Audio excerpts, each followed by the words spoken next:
Mane from Bethel Worship Center PHC aphansi kuka Bishop egameni lika Jesu Mazibuko kwi-KZN Central Conference. Just bashela izandla kakhulu uNkulunkulu wethu esihloniphile namhlanje egameni lika Jesu Kristu waseNazaretha. Holy Spirit, we thank you. We allow you to move as you will in this place. Egameni lika Kristu Jesu, anoint my lips to speak from your heart. Egameni lika Kristu Jesu, we release the blood of Jesus Christ all over this place. We arrest and we destroy every altar zamiswa phansi kwamanzi phezulu komhlaba naphezulu emkhathini ledolobha lakithi kaDukuza. Egameni lika Kristu Jesu siphakamisa igazi lika Kristu, siphakamisa igama lika Kristu to take over this place. Ngegama lika Kristu, Holy Spirit, I thank you. Egameni lika Kristu Jesu ukuthi uyaphilisa namhlanje ntambama, ukuthi uyakhulula namhlanje ntambama, ukuthi uyambathisa namhlanje ntambama, ukuthi anointa namhlanje ntambama, ukuthi khona ba release namhlanje ntambama egameni lika Kristu Jesu. We worship you, Father. We worship you, King of Kings. We worship you, Lord of Lords. Ngegama lika Kristu, we are thankful. uNkulunkulu wethu ogcwele egameni lika Kristu, ngezwi lakho ozolikhuluma phakathi kwethu. Mangabi ngamandla ngabi ngempi, kube ngomoya wakho namhlanje ntambama egameni lika Kristu Jesu. We exalt your name. Be glorified and be thou magnified. Ngegama lika Kristu, akekho uNkulunkulu njengawe nofana nawe, nongalinganiswa nawe. Mawuphakanyiswe uNkulunkulu wethu ogcwele, siyakuphakamisa ntambama. Thema sikuphakamisa badonsele kuwe. Speak through me, Father. Ngegama lika Kristu Jesu waseNazaretha, ngelisi izandla ezibuthakathaka namadola axegayo egameni lika Kristu Jesu waseNazaretha. Siyabonga Nkosi ngeyingilosi eziphakathi kwethu ngegama lika Kristu Jesu, kuphelelisa i-assignment yakho uNkulunkulu wethu ogcwele imisini bipheleliswe namhlanje. Masingahlukani lokho kwakuhlele maphakade lingenzekanga phakathi kwethu. Mawudunyiswe, mawubonge, mawubatshazwe, mawuphakanyiswe ngoKristu Jesu inkosi yethu engcwele. Simshayile izandla kakhulu uNkulunkulu egameni lika Kristu Jesu. Sithathe izihlalo zethu. Incwadi yamakhosi esibili chapter 2 verse 13 no verse number 14. Angithathele ithuba ngibingelele umvangeli nomphathi wohlelo egameni lika Kristu Jesu. Ngiyabonga ithuba angipha lona, angibingelele mfundisi uXaba nabazalwane bonke hona kanye nabo egameni lika Kristu. Sibonga ithuba elisipha lona, asikuthathi kancane, siyazi ukuthi ucebile kakhulu ngeyibhika egameni lika Kristu. Kodwa siyabonga ukuthi uNkulunkulu mayesibeka nanini kwamukela ukusibeka kwakhe enhlizweni zenu egameni lika Kristu. Ngiyabingelela obaba besithi egameni lika Kristu, ababishops abakhona phakathi kwethu, uBishop Nxumalo ophinde angihole mina njengomfundisi lapha kwaDukuza, kanye ne-executive yakhe yonke khona, uBishop Uphatha. Siyabingelela bawo baba besithi bazalwana beka abanye uNkulunkulu asivusele bona ngaphandle kwabo. Asibingelele i-fivefold ministry of the apostles abakhona, asibingelele the prophets abakhona, asibingelele abavangeli, asibingelele othisha kanye nabelusi. Siyabingelela abadumisi abakhona basidumisela kamnandi egameni lika Kristu, abafowethu abasidlalelayo ngapha ngemuva. Siyabingelela abazalwane bonke abakhona, omama, obaba, osisi nobhuti, i-youth egameni lika Kristu ekhona kule ndawo. Ngazi ukuthi ubani ofundayo, kodwa ngiyacela ukuthi angifundele, ngingathathi ithenda lomuntu. Ishumayele sekukhona okhubekile, sengithatha indawo yakhe egameni lika Kristu Jesu. 2 Kings chapter 2 verse number 13 to verse number 14. Bese siyashumayela bese siyahlukana egameni lika Kristu Jesu. Amen. Jesus. Sizofunda incwadi nowamakhosi esibili ku chapter 2, siqale ku verse 13 no 14. Verse 13. Waqosha ingubo kaEliya ebiwile kuye. Wabuye wema ngasogwini lwaseJordani. Wayithatha ingubo kaEliya ebiwile kuye, washaya amanzi. Wathi, uphi uJehova uNkulunkulu kaEliya na? Esewashayile amanzi ahlukana ngalapha nangalapha, uElisha wawela. Amen. Inkosi mayibusise ukufundwa kwethu layo. Amen.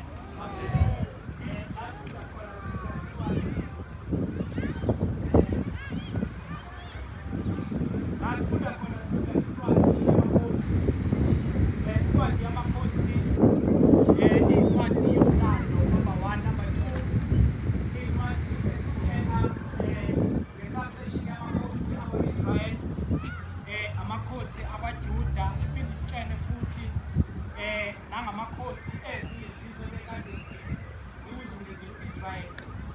siyena ke ukuphakama kwemibuso yawo kanjalo nangokwehla kwemibuso yawo iphindisitshele futhi ngesuccession yamakhosi abaJuda lawa Israel iphinde izosivezela futhi succession yabaprofeti egameni likaKristu Jesu phakathi kwayo into esiyitholayo incwadi yamakhosi siyathola ukuthi la esizweni sikaNkulunkulu especially kwa-Israyeli bekade kunamakhosi amabi athi emabi asuka kuNkulunkulu ngenhliziyo yawo angagcina ngokusuka kuNkulunkulu ngenhliziyo yawo asusa nabantu ayekade babusa iy'nhliziyo zabo uNkulunkulu akhanda amanye ama-altare basusa abantu uNkulunkulu inhliziyo yabantu kanye nabo bayokhonza ama-altare amanye ba-introduce ama-altare angaziwa phakathi kwesizwe sikaNkulunkulu kodwa futhi siyabona ngapha kwisizwe sakwaJuda ukuthi khona bekade kunamakhosi akade engcono wona inhliziyo yawo yanamathela uNkulunkulu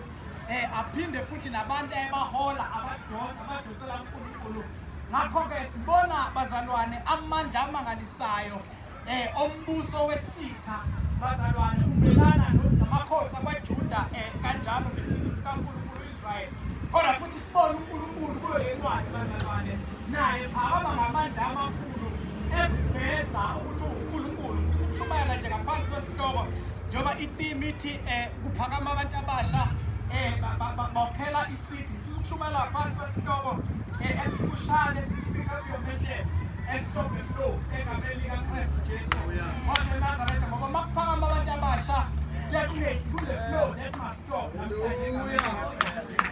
ngoba nabo 76 waphakama abantu abasha wakhona izinto ey'mali so njalo uma ngobona abantu abasha bemobilizer yazi ukuthi something is about to happen nawe lasifunda khona bazalwane sifunda indaba ka-Elijah no-Elisha bakwijeni abekho kwijoni kuphela kodwa ijeni yabo inendondo kule dialogue ekhona phakathi kwabo and le dialogue ayiqali phakathi kwabo kuphela kodwa it's God who initiated it ku-1 Kings chapter 19 egameni likaKristu Jesu mangabe u-Elijah ekade enza leyo mmangaliso omkhulu okwehlisa umlilo ezulwini ukuthi i-altare lithi iBhayibheli after that he was very discouraged wasuka emva ukuthi uJezebel emsongele ukuthi uzombulala wasuka emva kwenza leso simangaliso esinamandla wahamba wabaleka wayohlala phansi kwesihlahla solweli wayesethandaza umthandazo ukuthi uNkulunkulu ngisaphilelani uma kunje lithi iBhayibheli wathi uNkulunkulu you are not going to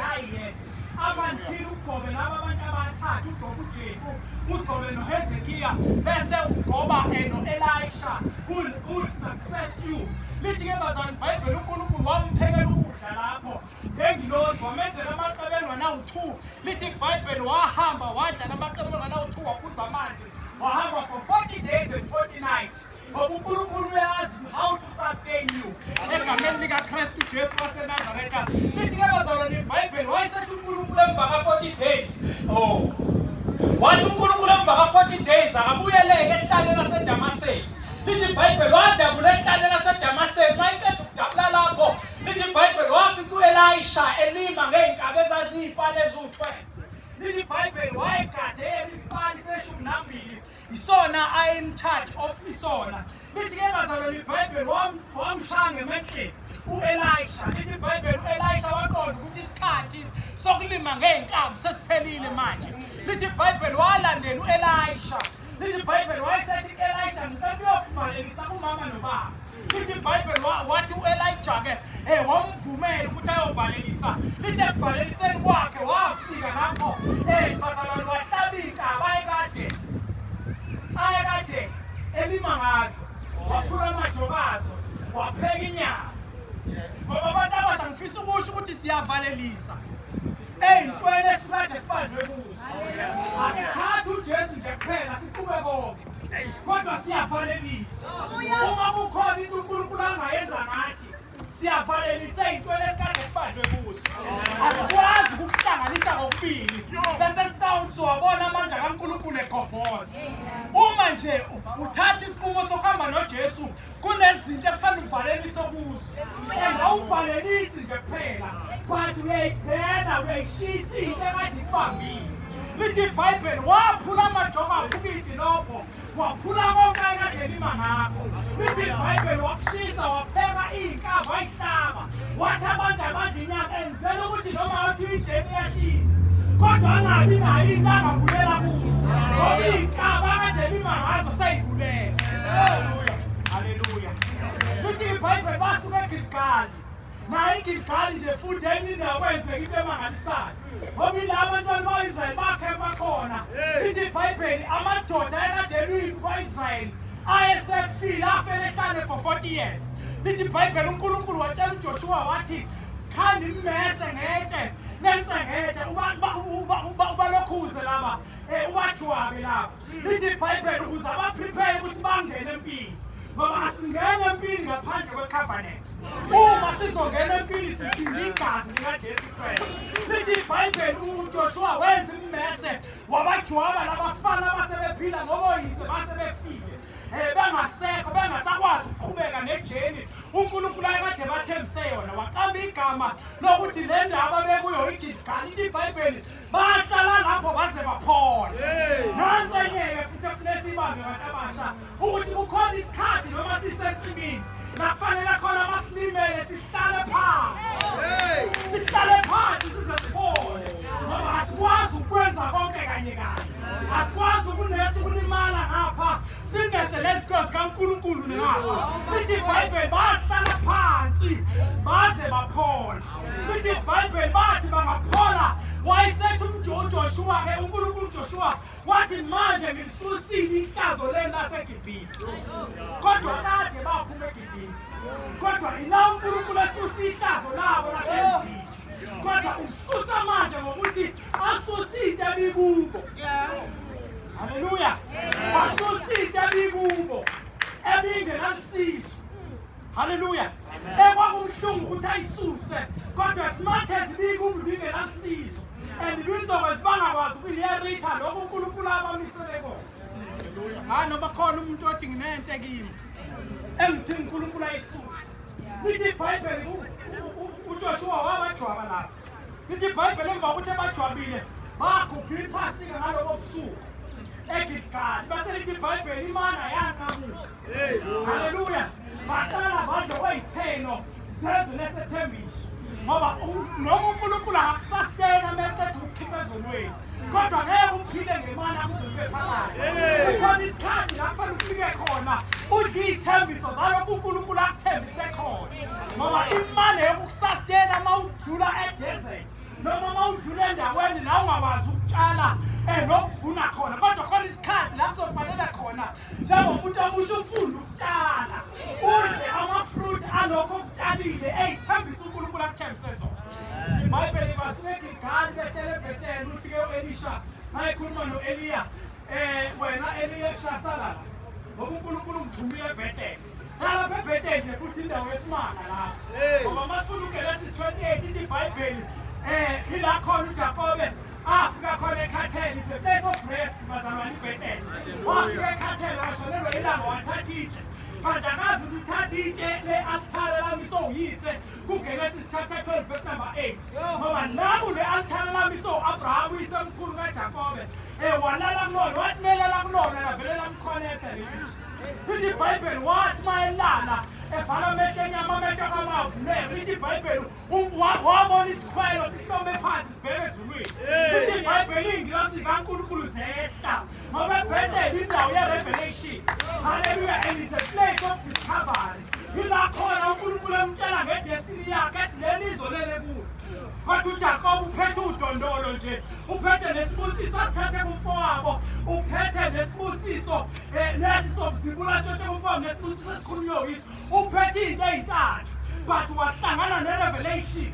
I-revelation yamtshela ukuthi ubani kuzokwenzakalani ngaye. Yini eyakhe ekulelizwe. Wathi uNkulunkulu le ndawo lele kuyiyoba ngeyakho. Nezizwe zakho ziyosabalala isuka empumalanga ziye entshonalanga ziye eningizimu ziye enyakatho. Kodwa kwasho ukuthi usabalala. Lithi iBhayibheli wavuka lapho washaya uvalo wathi impela uNkulunkulu ukhona kule ndawo. Lithi iBhayibheli wathatha itshe walithela ngamafutha amafutha bese lithi iBhayibheli wathi akusiyo nje indawo le isango lezulu indlu kaJakwe indlu kaNkulunkulu le haleluya mayikhuluma ngesango lezulu sembula uJesu ngoba uJesu uthe mina ngiyisango umuntu ongena ngami uyasindiswa aphume afumane idlelo ngoba enye yezinto makuthiwa sizophakama si-ignite the city the first person that you have to meet you must meet Jesus. It's not enough ukungena ebandleni noma ngabe kuthiwa abasindisiwe noma ngabasindisiwe kodwa kufanele ube nesinqumo senzayo maqondana noNkulunkulu. Haleluya. Ngoba ukwazi ukwenzela uNkulunkulu umsebenzi wakhe bese ucabanga lokho kuhle nje kodwa ungahlangene nomnini uNkulunkulu engangene wamenza inkosi nomsindisi wempilo yakho. Lithi iBhayibheli ke basuka ke wathi uElisha hayi phila kaJehova ngiphambi kwakhe angeke ngikiyeke wasuka wahamba naye behlele eBhetheli. Mabefika eBhetheli khona opposition. Ngoba nansi enye into ofuna ibambe umuntu omusha uNkulunkulu evusa kulesi sikhathi uzoba naye opposition. And in most cases kuba i-opposition yabasendlini la uNkulunkulu avusa khona. Lithi iBhayibheli wafika kunamadodana abaprofethi anesambulo sokuzokwenzeka wahamba naye. Kodwa waboni ukuthi wona angaphatheka kanjani kulo ohamba noElisha. Athi awazi inkosi yakhe izosuswa namhlanje. Kuwe. Kuthi ngabe amagama Elisha yikho lento yenzayo. Noma ungavela uyeke. Ngoba lo muntu nje umseva nje uyahamba namhlanje. And wena uzosala ngenathi. Lithi iBhayibheli wathi uElisha nami nginaso leso sambulo yenza kanjani? Thulani. Ngoba khona abantu efuna ukubatshela bathula. Haleluya. Khona abantu efuna ukubatshela ukuthi hayi ngiyazi kodwa thula. Amen. Ngoba laba banesambulo ngokuzokwenzeka kuElijah. Kodwa banaso isambulo salokho azosala nakho uElisha. Yena ukuthi usebe kuElijah. Bayamdiscourage ngoba enye izinto uNkulunkulu ekuvusa ebandleni. Haleluya. Kuba nabantu nje usathana abavusa ukubadiscourage. Bakutshela ukuthi no bani bahluleka ngeli office uNkulunkulu akuvusela. Ngakho-ke nawe ngeke uzuluke. Uthi uElisha thulani ngiyazi. Haleluya kodwa okwenza ukuthi nenze njani? Ithule ngoba lesambulo ninaso sokuthi uyasuswa. But you are not serving the man. So that you can inherit even in uNkulunkulu ayibeke kulo. So andisizi ngalutho. Lithi iBhayibheli mayefika lapha bazalwane wafika futhi nakhona wadlulela kwelinye idolobha iJericho. Mayefika eJericho nakhona utshela lo uthi uNkulunkulu ngithumile futhi siya eJericho. Ngoba siya eJericho nje wena sala. Haleluya. Ngoba wema tabashi yasiza lento yokuseva. Yabona lento yokuseva endlini kaNkulunkulu. Hey iyasebenza. Uma uNkulunkulu ezela nawe fa ubonakala ngendlela oseva ngayo. Ukuthi uNkulunkulu uzwa nawe fa. Ngoba kwesinye isikhathi noma ungagrace ube gifted kanjani. But if you will not serve, khona izinto uNkulunkulu angeke akwazi ukuyikhipha kuwena. And uNkulunkulu mayekhipha izinto ezinye isikhathi akubi mnandi. Kodwa kuyasiza nje niwayazi uma uservice ungena vision. Noma ukwazi ukucabanga ukwazi ukuyibona izinto kodwa ungenasave. Useva nombono obekwa ngaphansi kwawo. Wenza kwalo mbono obekwa ngaphansi kwawo. Ngoba uNkulunkulu before alivile izinto ezithinta wena. Uqale akwenze ube nenhliziyo yomholo omseva. Umseve bahamba abanye, umseve bafika abanye, umseve bakuthuke nalabo sefa nabo. Kodwa kube ukuthi inhliziyo yakho isekumseveni. And yazi ukuthi unenhliziyo yokuseva. God can do something ngempilo yakho. Kukhona abantu kulesi sikhathi esiphila nabo abazahamba ibanga elincane, hayi ukuthi usathana. Ukuthi abanayo inhliziyo yokuseva. Ukuthi abafuna ukuseva ngoba ukuseva i-training ground. Yila uNkulunkulu haleluya. Useva uNkulunkulu azaqala kuzwisisa izinto ezinezohambo lakho. Haleluya. Awuqali nokuzwa izinto ezumbono wakho uNkulunkulu awubeke nazo kwenza ngawe. Up until you serve. Haleluya. Kube khona into ezokukhuza, kube khona into ezokudakisa phansi. Bathi ngoba usubhedela kanjena ngeke usashumayela. Uhlale futhi nofoyezi uphele. Ube comfortable ngoba vela ufike la uzoshumayela. Kodwa wafika uzokhonza uJesu. So as long as uJesu esakhonzwa ke hlala ukhonza uJesu. Athi ngoba usubhedela kanje usezodumisa. Haleluya. Uhlale phansi nomuzo ukuthi ugqobo likhona liyakababa. Ngoba lo omsevayo ukhona So ngifuna ukuthi go back to 7. Hallelujah. And mawuseva yazi ukuthi uzokhuzwa. Mawuseva yazi ukuthi uzonqatshelwa. Mawuseva yazi ukuthi ngeke kuvulwe yonke into but comfortable ngokuseva. Ngoba when God raises you to the place of leadership, uzolida ngendlela owaseva ngayo.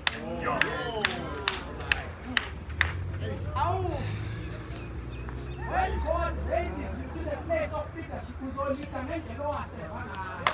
And imbewu owayitshala ngesikhathi seva izoba izithelo. uNkulunkulu raise people abazokuseva ngendlela owaseva. If you will not serve, uthi wena nawe ngesikhathi ozolida ngaso awufune umuntu ozokuseva. Uma uyivukela mbuso la ukhonza khona, uthi nawe ngesikhathi uNkulunkulu azobheka ngaso kwesikhathi akube khona amavukela mbuso amelene nawe. Ngoba uhluleke ukutshala imbewu yokuseva. Hallelujah. Hallelujah.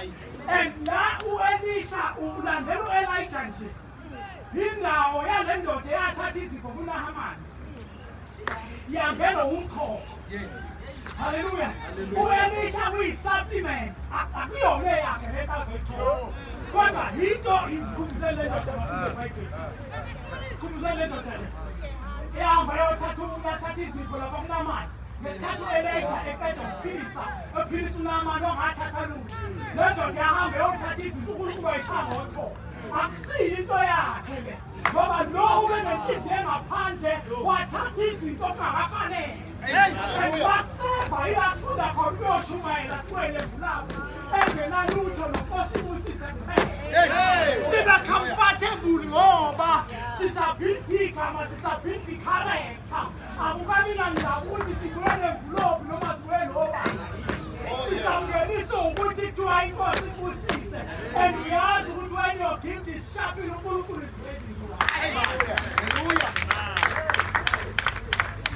Uthi-ke ngiyazi sala la uNkulunkulu umvumile futhi eJeriko. Siyazi ukuthi iJeriko chapter 6 kuthiwa la livala amasango emakhulu ukuthi mangeni ngenxa abantwana baka-Israyeli. Amen. Nalapho uNkulunkulu wabonakala ngamandla amakhulu.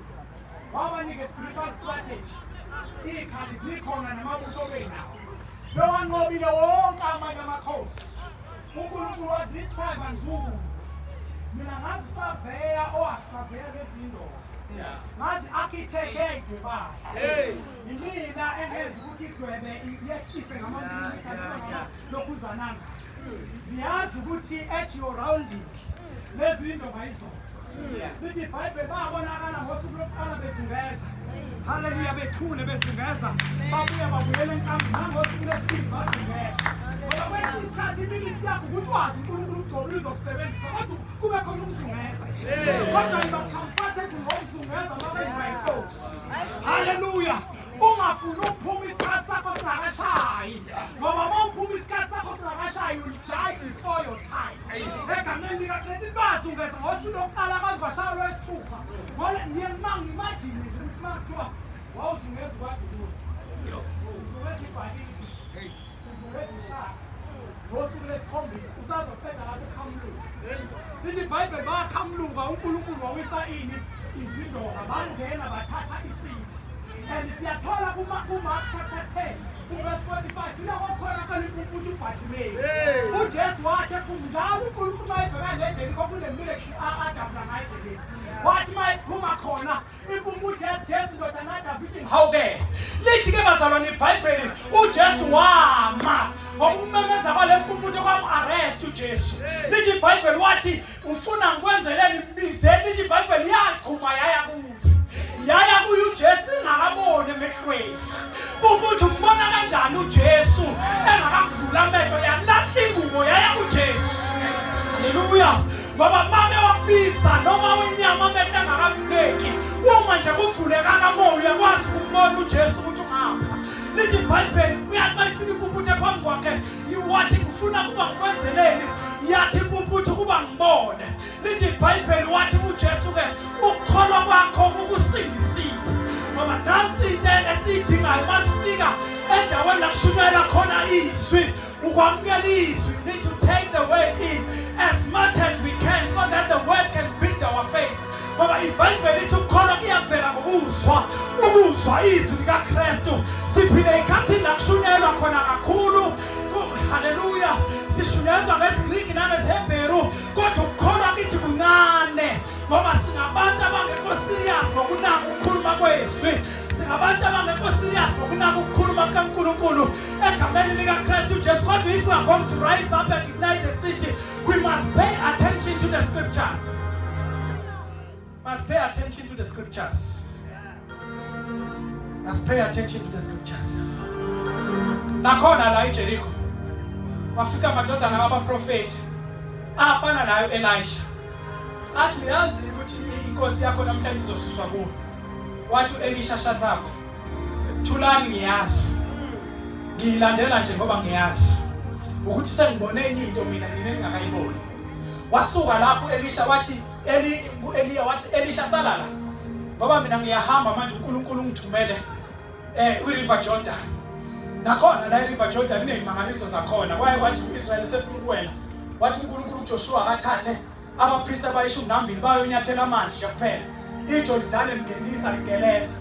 iBhayibheli bathi bangabeka inyawo zabo nje, amathe inyawo zabo kwiJordan, iBhayibheli amanzi anqamuka aba inqwaba ngapha nangapha.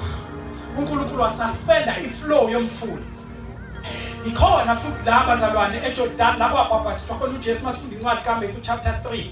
La likhona iBhayibheli wathi esebhabhathisa uJesu, ebhabhathisa uJohane, wathi mayiphumanzi kwethu umoya njengesimo senjubo wehlela kuye.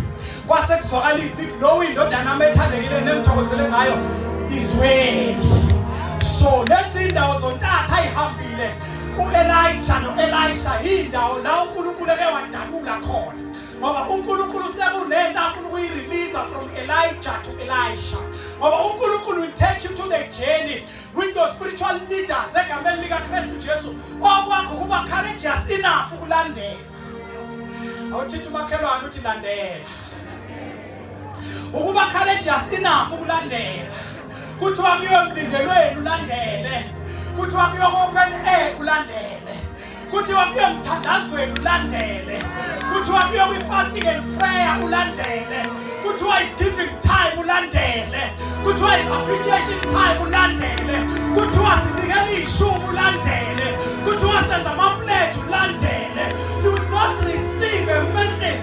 You will not receive the anointing that is only ngezweyona unless you can follow. Lithi iBhayibheli uElisha, he followed Elijah closely. Wamlandela eduze. Thithi umakhelwane uthi landela and close the gap. Ungasalandela kude. Ulandele ngathi usuyayibona lento ilangazelele. Engathi ngoba mawusindiswa abazalwane, uNkulunkulu wenza sure uyakuvela uyakubhulela ukuthi yini okumisele yona. Kodwa you have to take your time ulandele. Kube khona umlandelayo, kube khona umuntu okuthethisayo, kube khona umuntu okudisiplinayo. Thithi umakhelwane uthi landela. Makuthiwa ababishop konke silahlekelwa kulesi sikhathi, silahlekelwa yiseving nokulandela. Oh bazalwane, ngingalandela ePentecost as long as ngisathola ipulpiti. Uma ngingasathola ipulpiti sengiphumile khona, uyongithola sengiphume eBaraki. Umakhelwane uthi landela. Nakhona ubishop mangithi ipulpiti, uyongithola sengiphume eRBC. Thithi umakhelwane uthi landela. Hallelujah. Lithi iBhayibheli wamlandela bafika eJordan. eJordan amadodana abaprofeti akhona awakhuluma, kodwa abalandela azayofika usebeni lemfula. Ayesefika ama kwase kuyaqala ukuthi ubani onemendlela. Thithi umakhelwane uthi pick up your mandate. Kunabantu engizokhuluma nabo namhlanje who are very frustrated ngoba they carry the prophetic mantle. And izindawo la betshala khona, nothing is being said about that. Oh, kodwa namhlanje ngikhona ukuzo-encourage ukuthi leyo mantle impela uNkulunkulu wambonisa yona. Leyo mantle impela ingeyakho. And namhlanje izulu lizokubathisa. Leyo mantle egameni likaKristu Jesu. Lithi iBhayibheli uElijah mayefika wasebeni lomfula wathatha isembatho sakhe.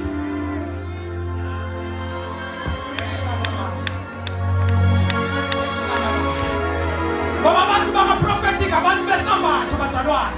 We don't need to reject them ngoba siyabadinga. Kunento kubesi abayiphethe manje baphakama phakathi kwethu ebandleni. Kukhona izinto ekwazi ukuthi ivuleke ngoba sekuphakama abantu abaphethe amafutha. Shana makato salamanda kaseya mahaloya. Elando kosala bashana makato sele mokoto shina. Nithi wathi mayefika osebemfuna. Wakondise kwatho sakhe. Wabuza ukuthi ngiyakwazi uNkulunkulu waIsrayeli. Nithi iBhayibheli washaya amanzi. Kashana manje keselaba. Nithi iBhayibheli washaya amanzi. Amanzi avelama. Njengalokama ngesikhathi uIsrayeli wena. Aphinda hamba ngendlela ayikade benayo. Ngoba uNkulunkulu la kunezinto eziflowayo. Unalezinto ekuthiwa ama-emergency exit. Ushana mandekesela wona. Khona umuntu ekhuluma naye la. Osesimeni ongazi uzophuma kanjani. But uNkulunkulu angamvula amehlo and recognize ukuthi uphethe esandleni sakho. Because it's a magnet that you carry that will stop the flow. Shana mandokosela ba. Yena ndokosala ba. Shina ndokosala ba.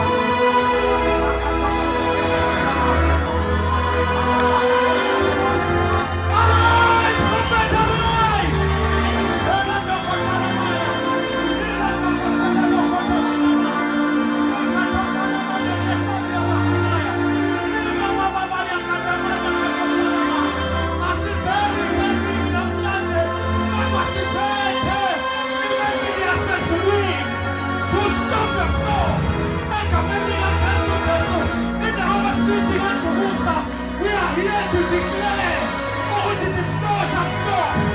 Shama mama mama kosana.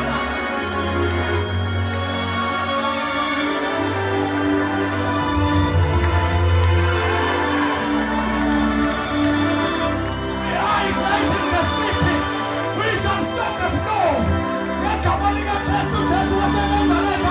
We will see David. I want him to send him over again. Why did I need to be a cause? Would you bring the big pretended?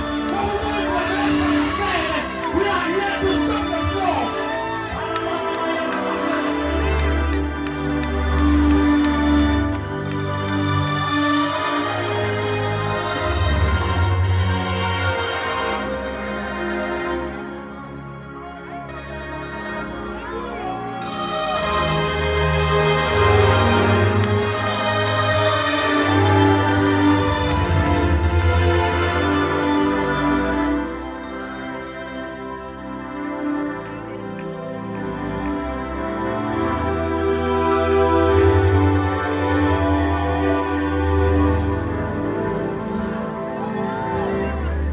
Sesijwayele uhlelo kakhulu. And uhlelo lethu alu-accommodate umoya ingcwele. Noma esefikile siyam-reject. But we have come to stop the flow of a traditional way of worshiping the Lord. Ukuthi sizosalela umoya ingcwele. Ukuthi makesalizwe iphunga lakhe sibuyisele uhlelo empeleni. And allow it to move egameni likaKristu Jesu. Sizokhuluma nabaprofethi bomthandazo. Egameni likaKristu, thus said the Lord. Sizothi iprofethi vuka egameni likaKristu Jesu. Sizokhuluma naba-prophetic worshipers. Egameni likaKristu labo ngabantu abazohlabelela kuvuka abantu abafileyo. Kuphakama izishosha. Egameni likaKristu Jesu waseNazaretha. Sizokhuluma naba-prophethi bezwi. Ukuthi arise, prophet arise.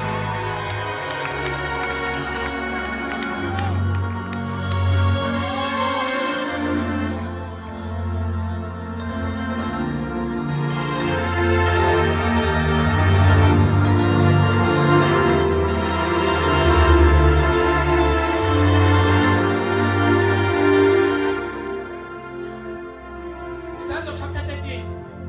Sithe ebandleni laseAntiochiya okhona abaprofethi nabapostoli. Uma amabhishophu bami lokhu uNkulunkulu asakhile kusukela khona sivume ukuthi kuyibandla. Asivume ukuthi uNkulunkulu uzowavusa ama-gifts. And maye wavusa asingawashayi kodwa asiwanaturishe ukuze afikele to fruition. Ukuze akwazi ukuba usizi ebandleni. Ngoba akavusa uNkulunkulu kuphela i-prophetic mantle kodwa uvusa ne-apostolic mantle. Ngoba njalo uma kuzo-ignite isithi sidinga abantu bame ngeendawo zabo. Akusiyo into yothisha kuphela. Nabelusi nabavangeli. Kahle kahle bazalwane lento yemvuselelo. Incwadi nezenzo kunomvangelo yedwa. Philip. Mvangelo yedwa Philip. Kodwa thina sesayithatha sayisusa kubapostoli nabaprofeti. Sayisa kubantu ongesinto abantu babo. Kunomvangelo yedwa incwadi nezenzo Philip. So i-Great Commission is more apostolic and prophetic. Bawubuka incwadi yezenzo uyifundela nje ukuthi uma ukhuluma nge-reach out ukhuluma ukuthi abantu ofolosa ngabo abapostoli nabaprofeti hayi abavangeli. IBhayibheli washaya amanzi ahlukana. Lithi bawela emhlabathini omileyo. Ngesikhathi bewela uElijah uthi uqala uadressa uElisha hamba naye. Uthi cela noma ngabe yini ngaphambi kokuba ngisuswe kuwe. Uthi ke uElisha emva ukuthi eselandele throughout these cities kungekho nto eaddress ukulandela kwakhe. Kungekho nkosi busisa utholayo. Kungekho mali kadrinki ayitholayo. Ngoba leyo kuseva siyaseva ngoba sisiza thina. Asiseveli ukuthi sonconya, asiseveli ukuthi sizothola inkosi busise noma siuthole noma siutholanga kunankinga. Kodwa siseveli ukuthi si-investa kuthina. Lithi ke bazalwane iBhayibheli wayesethi lo ucela umoya wakho ukuba uphindwe kabili kimi. Should ngamanye amagama whatever God akubeke kuwe. Ngicela ke makusuka kuwe akudeposite kimi. Kodwa ngakudeposite kuyi-1 portion akudeposite kuyi-double portion. Phezulu ngoba mina njengo-Elisha ngifisa ukwenza more kunalokho okwenzile. Ngifuna ukwenza times 2. Abafundi beBhayibheli bathi uElijah waba nama-miracles awu-16. Kodwa ngenxa ukuthi uElisha yena wayecarried down lokuzana amendlini. Yena wenza 32. Wakudabhisha ngempela lokho okakade ku-Elisha. Lasifunde khona lithi iBhayibheli lasekuvalekile iJordani emuva. Lithi iBhayibheli waqhamuke abeyinqolamo zamahhashi. Abantu bakwa-Israyeli bazalwane abomlilo. Lithi iBhayibheli bafike babahlukanisa phakathi. uElisha waphuma wabheka le, uElisha waphuma wabheka le. Lithi iBhayibheli laselimkhuphula uElijah. Wasala uElisha phansi. Lithi iBhayibheli bazalwane isambatho sika-Elijah. Kanti there is a man who's following closer. Amadodana abaprofethi amile ngaphesheya. uElisha no-Elijah bangaphesheya. Wahamba uElijah wasala uElisha. Wangasala yedwa uthi baba nona amahhashi nabomlilo ka-Israyeli. Lithi iBhayibheli wakhe kuningi wozakhe bazalwane as a sign of despair. Ukuthi lo muntu esangimseve kangaka angangishiya kanjani ngingaphethe lutho. Ngoba uElijah uthi uma ungibonile ngithatha uthi ngamanye amagama ngiactivate the gift of seeing kuwe ngingakahambi. Ngiactivate the gift of seeing kuwe ngoba abantu baka-prophetic bayabona lokho abakubona bakudeclare.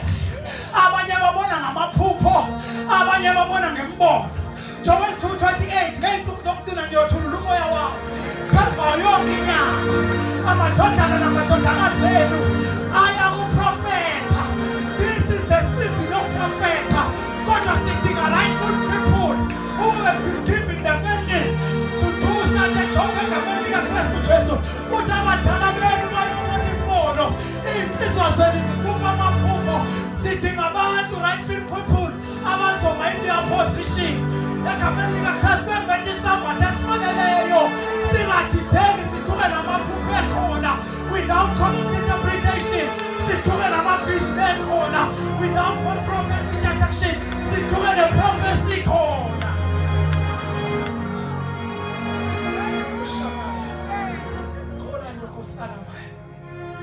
And in 1 Corinthians chapter 12 siyatshelwa lapho ukuthi kunezipho zikamoya ingcwele ezinye lokuthi kunabantu abazokwazi ukudownload message from God.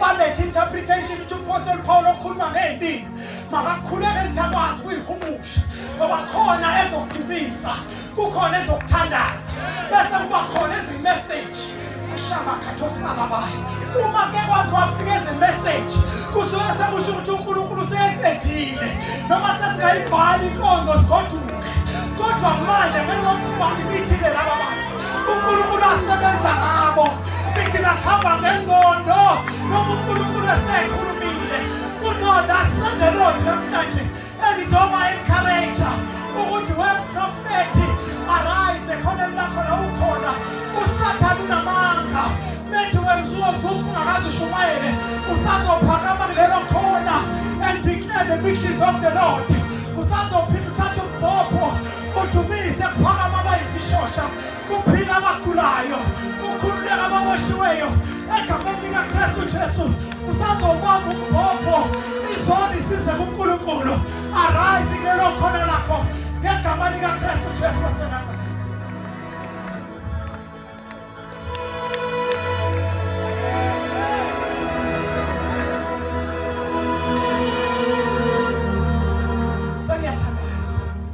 Zothi go pick up your mental. Ngoba abanye benindlela sebediscourage ngakuseza bayilahla phansi lento. Lethi kushuthi akusiye yethu. Kushuthi ngeke sikwazi ukuyisebenzisa. Kushuthi uNkulunkulu wedlala ngathi. Kodwa lithi iBhayibheli kwathi makwenzeka lokho konke elisha. Lithi iBhayibheli esedabula ingubo zakhe esenaked. Waqosha isambatho. Wajika wabuyela emuva. Wabhekana neJordani. Esephethe isambatho sika-Elisha. Kungasesona sika-Elijah sekunesakhe. Ngenxa nje yokuthi ulandelile. Ngoba ezinye izinto la ikhona nasiyitholeni ukuthi kodwa siyithola ngenxa yobaba nomama esibalandelayo. Hayi ngoba we are better than others, we can preach well. Kodwa siyithola ngenxa yamadoda kaNkulunkulu esiwalandelayo. And if you can follow, God can trust you with things. Sasezulwini lithi wabhekana neJordani. Wayesebuza iJordani umbuzo ethi uphi uNkulunkulu kaElisha. Lithi iBhayibheli washaya laphinda lavuleka ngendlela elikade livuleke ngayo. Ashumayela kokugcina tshela umakhelwane to stop the flow egameni likaKristu Jesu ngoba lento uNkulunkulu akuphathisayo namhlanje inamandla okuvimba whatever is flowing in your life. Hallelujah. Kukhona lowesifazane owayengamopho owathi angezwa ngoJesu wakhuluma wathi uma ngingathinta umphetho wengubo yakhe yini umphetho wengubo yakhe isambatho esasimbatho uJesu wathi ngiyazi ngizosinda ngoba ukwazi ukuphatha imenhle noma ngabe uElijah noma ngabe uMoya Ngcwele iqala isize wena kuqala iphethe before yosiza abangaphandle. He picked up the measure and he stopped the flow. Thithi umakhelwane to stop the flow egameni likaKristu Jesu. Khona abanye ngifuna ukuprofetha kubo namhlanje abanye they've seated ekwi-office elilodwa for a long time. I've come to declare ukuthi stop the flow egameni likaKristu Jesu. Yokuthi kufika abantu abafike emuva kunawe baphonyothe kuqala. Stop the flow yokungapromoteki kusasa kuzophonyothwa wena ngoba lento iphethe. It stop the flow of whatever the enemy has put you in. Kunabantu abakhalayo namhlanje lento iphethe. It will cause you to stop the flow of the tears egameni likaKristu Jesu. Kunenyembezo oyikhalile abantu abangasazi kodwa lento iphethe inamandla to stop the flow. Kunabantu abangena bephuma ibhedlela lento iphethe. It will stop the flow. Ukhona omunye umuntu uNkulunkulu angitshele ngaye onedolo elibuhlungu thinta lelo dolo uthi stop the flow of sicknesses. Uthi stop the flow egameni likaKristu Jesu. Stop the flow of bondage. Stop the flow of demonic attacks egameni likaKristu Jesu. Stop the flow ungaqasheki uzoqasheka. You are next in line ozothola umsebenzi ungawugwazelanga ungawulalelanga because the mantle is upon you. Pick up your mantle and stop the flow. Before the end of this year you will be promoted egameni likaKristu Jesu waseNazaretha. Before the end of this year ibandla lakho bishop lizogcwala nelakho apostle lizogcwala. Ngoba sesishumayele kakhulu kodwa abantu abasindiswa. We are stopping the flow yokungasindiswa kwabantu. Sifuna iflow yokuthi abantu abahlatshwe yizwi. Bamukela uJesu njengenkosi nomsindisi wempilo yabo. Egameni likaKristu Jesu ibandla lizobathora. Sizoba nabantu abathi thus said the Lord of hosts. Egameni likaKristu Jesu. Ngoba we are stopping the flow. Traditional way of worshiping God. What must get us asked? So Kalawamwe, Chulu Memeseno, Sassias, Sufia Lake Namabo, what we ask, friend. I hate it as a shit. God, I have come to stop the flow.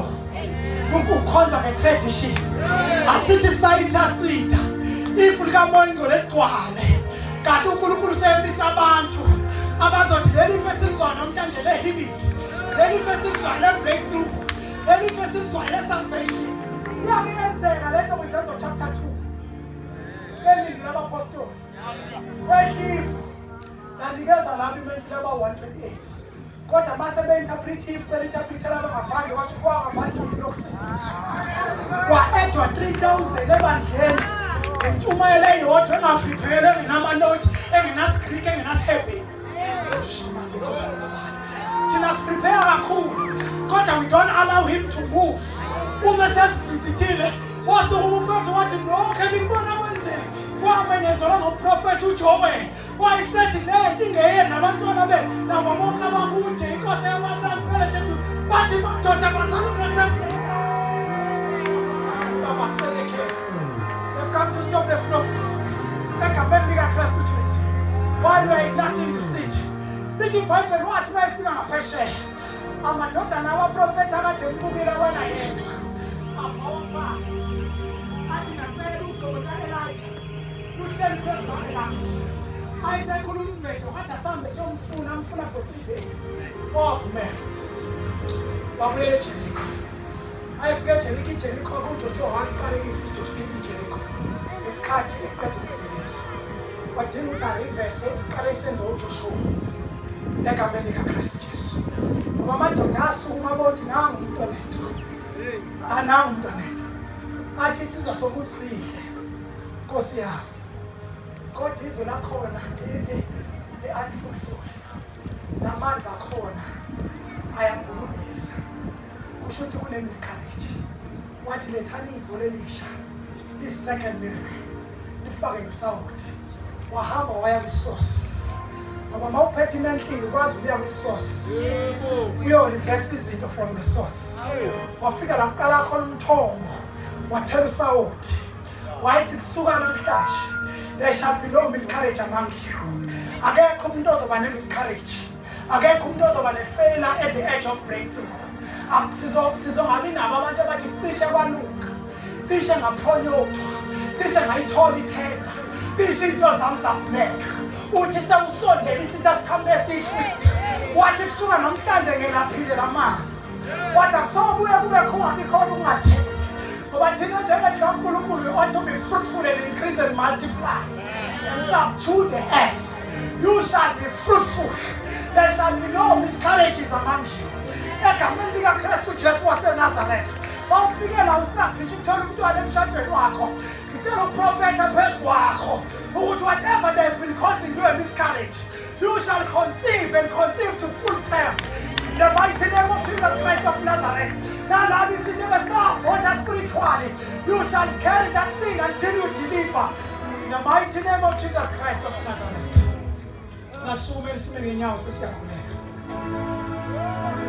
Pick up your mental. And stop the flow. I'm asked put in the flow and bring yako.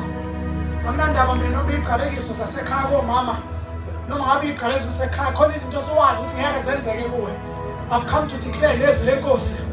But when you pick up that money, be courageous enough to pick it up and stop the flow.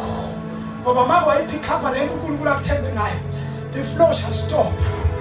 Get my mass, he is also probably in work. Get helping the boy bishop. But he said, like a million Christ Jesus. Tina Sokas in the Lubangaram Kuluku.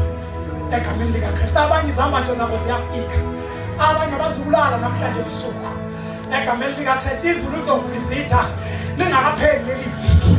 Wena wakho just yield to the Holy Ghost egameni likaKristu Jesu. Wazi ukuthi isikhathi sakho sesifikile, and uma uNkulunkulu esemrelease akekho umuntu ongakuvimba egameni likaKristu. Kodwa while you are serving, serve well and excel egameni likaKristu Jesu waseNazaretha.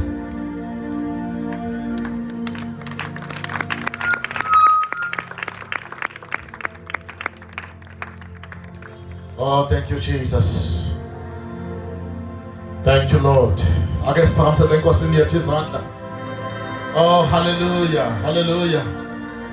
Our Lord is worthy, our God is worthy of all the gratitude and the praises. Our Lord is worthy of all the praises. From eternity to eternity, from everlasting to everlasting. Our God is worthy, our God is worthy. Father, we thank you for a time like this. We thank you for such an appointment. Nkulunkulu wethu ongcwele. Sibonga babona amandla onke ukuthi uzokwenza umsebenzi. Ngegama lenkosi yethu Jesu. We give you praise, oh Father. Oh, thank you, Lord. Thank you, Lord. We are about to pray. We are about to pray. Ngiyacela udlale le ngoma ethi consuming fire, sweet perfume, your awesome presence fill this place, for this is holy ground. Thank you, Jesus. So come and bow down, consuming fire.